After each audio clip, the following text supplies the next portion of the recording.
parte de lo mismo, perdón, creo que por ahí hubo un parpadeo. Entonces, esto hace precisamente parte de lo mismo, ¿no? Genera parte de lo mismo. Hablando del aspecto financiero, ¿no? Ya del movimiento de los instrumentos, ¿qué pasa? Que bueno, pues durante los estados de aversión al riesgo, cuando pasamos de un estado de ánimo social positivo, ¿no? Esa es la base de los cambios, pero en los efectos directos, ¿qué pasa? Bueno, pues cambiamos o preferimos instrumentos que son considerados como de alta rentabilidad, que pagan mucho, ¿no? Para decirlo en español más claro, a instrumentos que sean mucho más seguros. ¿Sí me explico? Aunque paguen menos.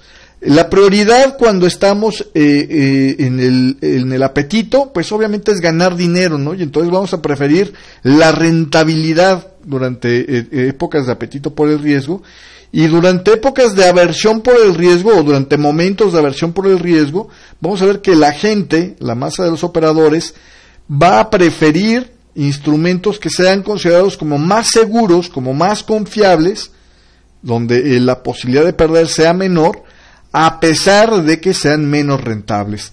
Venimos de un mundo donde estábamos acostumbrados por muchos años a tener un enorme apetito por el riesgo, ¿no? Tan enorme el apetito por el riesgo que los bancos de los países primermundistas acostumbrados a la seguridad, se les hacía una buena idea estar invirtiendo, aunque sea ciertas cantidades de dinero, en mercados más rentables para seguir ganando, ¿no? Y entonces ahí tienes la inclusión de los mercados de América Latina, de las economías emergentes en general, ¿no? A los portafolios de inversión de estos grandes bancos, que se supone que deberían de ser muy conservadores en sus decisiones, porque pues no es con su dinero con el que están jugando. Es mientras tengo el dinero del cuentaviente, ¿no? En cierta forma, lo voy a poner a trabajar en eso. Se volvieron muy, muy propensos al riesgo. Se estaba prestándole dinero, y ahí está la razón de esta crisis subprime, a la gente aunque estuviera quebrada, ¿no? No importa si no tienes un quinto, no importa si no tienes con qué comprobarme o con qué hacerme colateral, con lo mismo que estés comprando nos arreglamos y sacamos un plan, y la gente ya ni siquiera les pedía enganche en Estados Unidos, ya no se tenía que poner dinero para sacar un crédito, sino simplemente tú llegabas y con saber firmar, ¿no? Decían por ahí, el único requisito para sacar un crédito es poder sostener un bolígrafo, punto. Con que supieras sostener el bolígrafo y hacer tu firma, tenías el crédito prácticamente, ¿no? Obviamente a unas tasas de crédito más altas, ¿no? De interés más alto. Obviamente era la búsqueda del premio, ese era el enfoque. Ahora que empezamos a tener un estado de ánimo social más negativo, pues ¿qué es lo primero que pasa? Que la gente ya no presta dinero. O sea, los bancos ya no prestan dinero a todo el mundo. ¿Por qué? Pues porque ahora sí se me hace que es muy peligroso, y aunque gane menos porque le voy a prestar a menos gente, prefiero la seguridad a la rentabilidad. En los instrumentos financieros lo mismo, ¿no? De estar brincando a todo tipo de mercados y a los bonos chatarra, ¿no? Que se volvió así como que la maravilla. Mira, es que paga lo mismo y seguro que te paga y no sé qué, y éntrale y órale. A decir, ¿sabes qué onda? Ya no. De la laxitud a la hora de calificar el riesgo por parte de las calificadoras, ahora al otro extremo, ¿no? Apenas veo rayita y digo cuarteadura, se va a caer el edificio, ¿no? Y entonces, pues ahí está el rebajarle a Grecia sin que haya cambiado realmente mucho su situación. Le bajaron 3 peldaños su calificación, así como así, cuando antes pues había llegado el problema que tenía, porque realmente cuando hizo lo más amplio de su endeudamiento, pues realmente todavía era cuando tenía el AAA en su calificación. ¿Sí me explico? O sea, lo que está pasando es que las calificadoras están reflejando ese estado de ánimo social negativo. Lo mismo pasa con la gente a la hora de invertir, ¿no? Hoy un día lo vemos con que la gente le apuesta al euro y sí, claro que esto va para arriba y vámonos para arriba, y cuando se asusta, abandonan el euro y cambian a otras monedas, ¿no? Uno de los ejemplos yo creo que más claros de que la gente se ha asustado realmente es la evaluación que ha tenido el yen justo el día del terremoto ahí en Japón, ¿no? O sea, el yen japonés es una de las monedas de refugio, consideradas de refugio por lo mismo sólido de Japón, y entonces ahí entró una especie como de incongruencia en el momento, ¿no? Aunque a Japón le estaba yendo muy mal, el yen se estaba apreciando. Mucha gente ya ahorita empezó a racionalizarlo a través de la idea de que, bueno, es que se están repatriando fondos que estaban diversificados en todo el mundo. Japón, uno de los grandes tenedores de deuda de Estados Unidos, bueno, pues está deshaciendo esa deuda en Estados Unidos para poder estar amortizando, digamos, lo que va a ser la reparación. Bueno, también hay que recordar que la mayoría de los gastos los deberían estar pagando las aseguradoras, ¿no? Entonces, en el primer instante, ese no creo que sea la reacción o el cauce explicatorio de este movimiento, pero sí el hecho de decir, bueno, la gente cerró por ejemplo, los carry trades por el miedo que le daba lo que estaba pasando en Japón, y antes de que las cosas se volvieran más difíciles para cerrar el negocio, mejor lo cierro de una vez y me espero a ver en qué acaban las cosas, ¿no? Eso sí explicaría el por qué Japón estuvo viendo que su yen se le encarecía o se le fortalecía, a pesar de que lo normal cuando hay un problema, pues es que en ese país la moneda se devalúe, porque nadie piensa que pueda haber negocio en el corto plazo con ese país, ¿no? Entonces estos son algunos de los cambios. El mismo idea de cambiar de rentable a seguro, ¿no? De buscar de estar ganando cuando vuelvo a la aversión al riesgo, pasarme al lado de estoy asegurando mi dinero más que haciéndolo ganar, se traduce también en los instrumentos que evolucionan de largo al corto plazo. Es decir, cuando la moda para los más conservadores durante épocas de apetito por el riesgo es tener títulos que paguen más intereses, aunque sea un largo plazo, ¿no? Siempre el largo plazo es más digamos, más problemático, más peligroso, porque no tienes el control de ese dinero mientras está en ese instrumento de largo plazo. El de corto plazo te permite tomar el control cada intervalos más cortos, ¿no? Entonces puedes tú retirar, hay más facilidad para salirte del juego en el corto plazo, pero paga menos intereses. Cuando hay aversión por el riesgo, se prefiere dejar el largo plazo, ¿no? Se prefieren los instrumentos de corto plazo a los de largo plazo, al punto donde la gente llega un momento donde no quiere invertir en nada, y cash is king, ¿no? Dicen por ahí, el efectivo es el rey, la liquidez en las cuentas es el rey, ¿no? Es lo que prevalece, porque precisamente la gente no le confía absolutamente ya nada, ¿no? Entonces, también ahí vamos viéndolo. Por ejemplo, durante lo más agudo de lo que fue la crisis que vivimos en el 2008-2009, que fue la primera parte de la caída que hemos estado experimentando, y que esto del 2009, finales del 2009-2010, hasta hace apenas unas semanas, era simplemente el rebote técnico de esa primera caída, ¿no? Nunca los mercados se mueven siempre en la misma dirección. Hay siempre respiros en todo momento, y este fue ese respiro de esa gran caída. Lo que vivimos durante la parte de la caída fue, por ejemplo, que llegaron a estar casi en interés negativo, es decir, a pedir dinero estaba la gente dispuesta a perder algo de dinero a cambio de tenerlo en un techo, digamos, seguro, el dinero, invirtiendo en bonos de muy corto plazo en Estados Unidos, que era lo más confiable, en vez de estar prefiriendo instrumentos de largo plazo o instrumentos de largo plazo en mercados menos confiables, ¿no? O en países emitidos por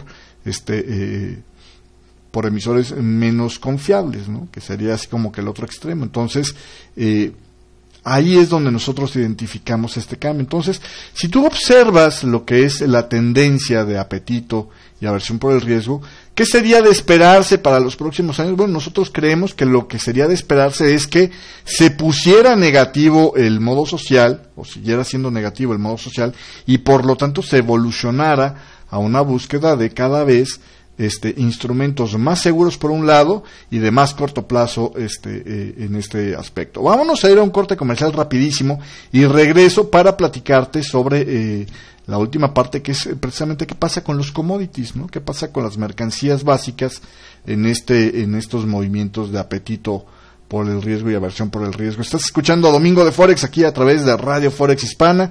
Voy a corte comercial, regreso rapidísimo ya con esta última parte de esta charla sobre el apetito y la aversión por el riesgo, ahora sí tocado desde los aspectos financieros. Vamos a entrar directamente al tema de los commodities. Regresamos enseguida, estás con nosotros. Gracias. La diferencia entre un observador del mercado y un operador de éxito son los resultados. Si quiere aumentar sus ganancias y controlar sus pérdidas, ¿por qué no cambia? Tome acción ahora. Los 7 pasos para la exitosa negociación en el mercado de divisas. El curso con todo lo que debería saber sobre el Forex y no había encontrado. 100% en español. Cómodo, claro y fácil de entender. Aprenda a analizar el mercado y cómo sacar el mejor provecho controlando su dinero. Suscríbase hoy mismo, totalmente gratis, al primer capítulo. Entre a www.7pasos.com y bienvenido al éxito.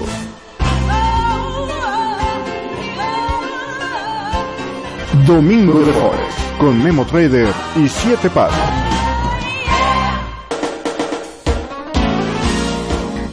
Estamos de regreso en este programa de Domingo de Forex. Ahora estamos hablando de los commodities durante las etapas de apetito y aversión por el riesgo.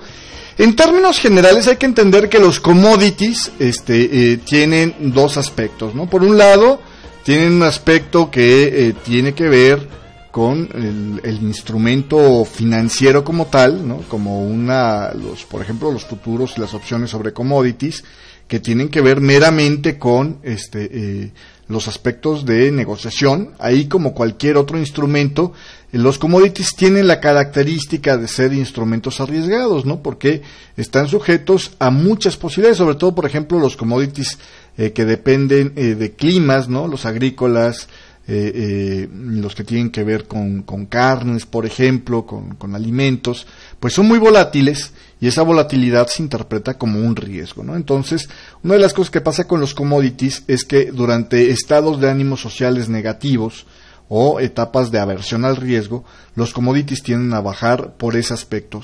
También tienden a bajar, o sea, además de esto, los commodities pues son materias primas. ¿Sí me explico? El término commodity se refiere a materias primas, y las materias primas tienen que ver, ¿no?, con la capacidad de las industrias para producir cosas y la necesidad de las industrias de abastecerse de esas materias primas, ¿no? Entonces, obviamente, si entendemos que durante estados de ánimos sociales negativos la gente es menos arriesgada para los negocios, tenderá a contraer los negocios en vez de expandirlos, pues evidentemente la actividad comercial en el mundo baja y por lo tanto la producción industrial tiende a bajar. Así que aún los commodities que no tienen que ver con estacionalidades, que no son tan volátiles por sí mismos, como por ejemplo los commodities sobre metales, el cobre, el plomo, el carbón, commodities que no tienen que ver precisamente con el tema agrícola o con los temas alimentarios, por ejemplo, ¿no?, que son más volátiles, o los energéticos, ¿no?, que suelen ser más volátiles, tienden a también mantener una baja en sus precios precisamente por esta otra causa, ¿no? Porque pues ¿quién se supone que los estaría comprando? ¿Quién tiene el interés en comprarlos mayormente? Pues obviamente el que tiene interés para comprarlos y quedárselos es el que está produciendo algo, y si los que están produciendo reducen su negocio o reducen su nivel de actividad, pues obviamente la demanda de estos commodities tenderá a bajar, ¿no? Hay unos puntos donde podría salir el tiro al revés, en casos muy concretos. Por ejemplo, el caso de los metales preciosos, ¿no? Los metales preciosos depende mucho de lo que esté pasando en el momento de ese estado de ánimo, ya sea positivo o negativo, para determinar si la gente va a buscarlos o no. Por ejemplo, en momentos de estados de ánimo muy buenos, hemos visto una gran caída en el precio del oro. ¿Sí me explico? Llegamos a ver caídas muy importantes en el precio del oro y nadie quería tener oro cuando el estado de ánimo era muy positivo. Entonces, bueno, no que los commodities, si se deprecian en estados de ánimo negativos o donde hay aversión al riesgo se deprecian, pues en estados de ánimo positivos deberían subir, ¿no? Y el oro debería haber subido junto con los demás. Pues lo que pasa es que el mismo apetito por el riesgo hace que la gente prefiera invertir en commodities mucho más, en instrumentos de mucha más rentabilidad, ¿no? También tiene mucho que ver qué pasa con el miedo en cuanto a qué es a lo que se le tiene miedo, ¿no? Si el temor es al sistema financiero, entonces ahí al contrario, a pesar de un estado de ánimo social negativo expresado en un enorme temor al sistema financiero, llegando al punto donde el sistema financiero se sienta comprometido, ahí sí los metales preciosos volverán a subir de valor. ¿Por qué? Porque obviamente es lo que se confía mucho más en un metal que en una promesa de pago de un gobierno.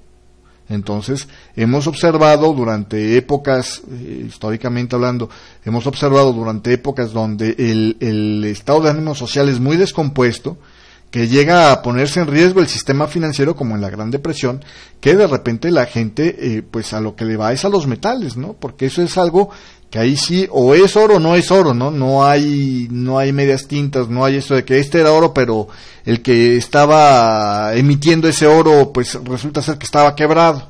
¿Sí me explico? No son promesas de dinero, es dinero. Son los metales con mayor convertibilidad al dinero. Sin embargo, también puede haber, por ejemplo, el pensar que es la solución a todos los problemas de riesgo, el tener algunas posesiones de oro físico, es de alguna manera una idea incompleta.